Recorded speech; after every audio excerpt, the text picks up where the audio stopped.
آج کل سب سے زیادہ ہدف حضرت معاویہ رضی اللہ تعالیٰ عنہ کو بنایا جاتا ہے. حضرت معاویہ نے اسلام کی بہت خدمت کی ہے.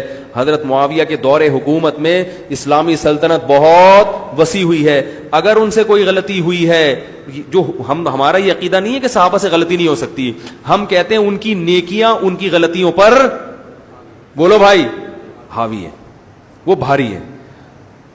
تو وہ جو ایمان لے آئے اور ایمان کی حالت میں نبی صلی اللہ علیہ وسلم کے چہرے انور کو دیکھ لیا, اور پھر اللہ کے دین کے غلبے کے لیے ایک بدبخت کہہ رہا تھا حضرت ابو سفیان کے بارے میں بڑا ایک نیگیٹو, کہ وہ تو بہت دیر سے ایمان لائے تھے, اور وہ تو اصل میں وہ تو بالکل جب سب کچھ فتح ہو گیا آخر میں لا کے, برائی نہیں کر رہا تھا, لیکن لگ رہا تھا کہ اس کو حضرت سفیان کے ساتھ رضی اللہ عنہ, ابو سفیان کے ساتھ رضی اللہ عنہ لگاتے ہوئے تکلیف ہو رہی ہے. وہ مشہور فتنہ ہے, آپ جانتے ہیں اس کو. لگ رہا تھا کہ اس کو اچھا نہیں لگ رہا کہ وہ اتنی دیر سے بھی کیوں لائے ایمان, یعنی اس کے اندر سے بغض جھلکتا ہے نا انسان کا, کہ کھل کے تعریف ہوتے ہوئے تکلیف ہوتی ہے.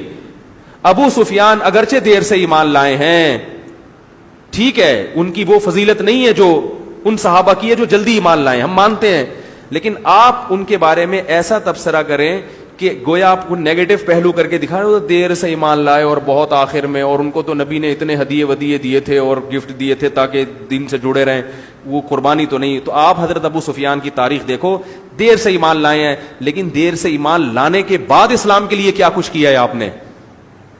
حضرت ابو سفیان نے دیر سے ایمان لانے کے بعد اس تاخیر کی تلافی بھی کی ہے.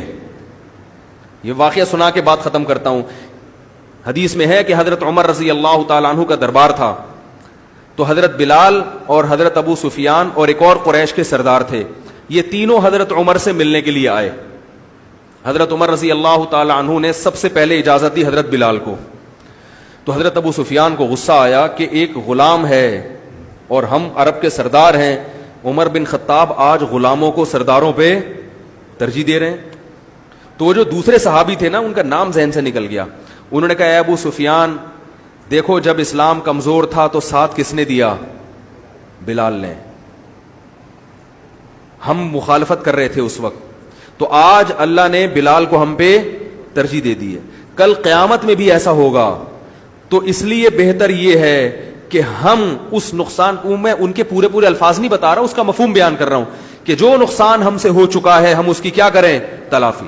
اس کے بعد میدان جہاد کی طرف نکل گئے. حضرت ابو سفیان بھی گئے. حضرت ابو سفیان کی زندگی پھر کہاں گزری ہے؟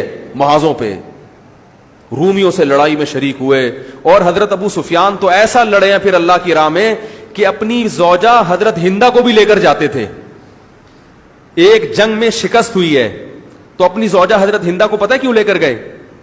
تاکہ جب ہم پیچھے پلٹ کے بھاگے نا, یعنی اتنا سخت حملہ ہوگا تو عورتیں ہمیں تانا دیں گی, صحیح ہے نا, آر دلائیں گی. تو عورت کی جب آر اور بزدلی کا تانا جو ہوتا ہے نا, وہ مرد سے برداشت, بولو بھائی, نہیں ہوتا. تو حضرت ابو سفیان اپنی زوجہ کو بھی لے کر گئے, کہ کیونکہ دشمن بہت طاقتور ہے, شکست کا بہت امکان ہے, تو ہمیں جب شکست کھا کے پلٹیں گے تو ہمیں غیرت کے تانے دینا. تو ایسے ہی ہوا, وہ شکست کھا کے جب واپس آئے ہیں تو حضرت ہندہ نے اشعار پڑھنا شروع کیے, یہ کیا گھر میں تو مرد بنے پھرتے ہو, آج میدان جنگ میں مرد بن کے دکھاؤ.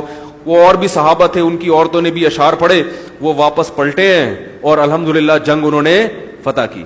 تو حضرت ابو سفیان دیر سے ایمان تو لے کر آئے, مگر انہوں نے اس نقصان کی تلافی کی ہے. باقی زندگی میدان جہاد میں گزری ہے, جنگوں میں گزری ہے, ان کی قربانیوں میں گزری ہے. وہ عرب کے سردار تھے, وہ غیرت مند لوگ ہوا کرتے تھے.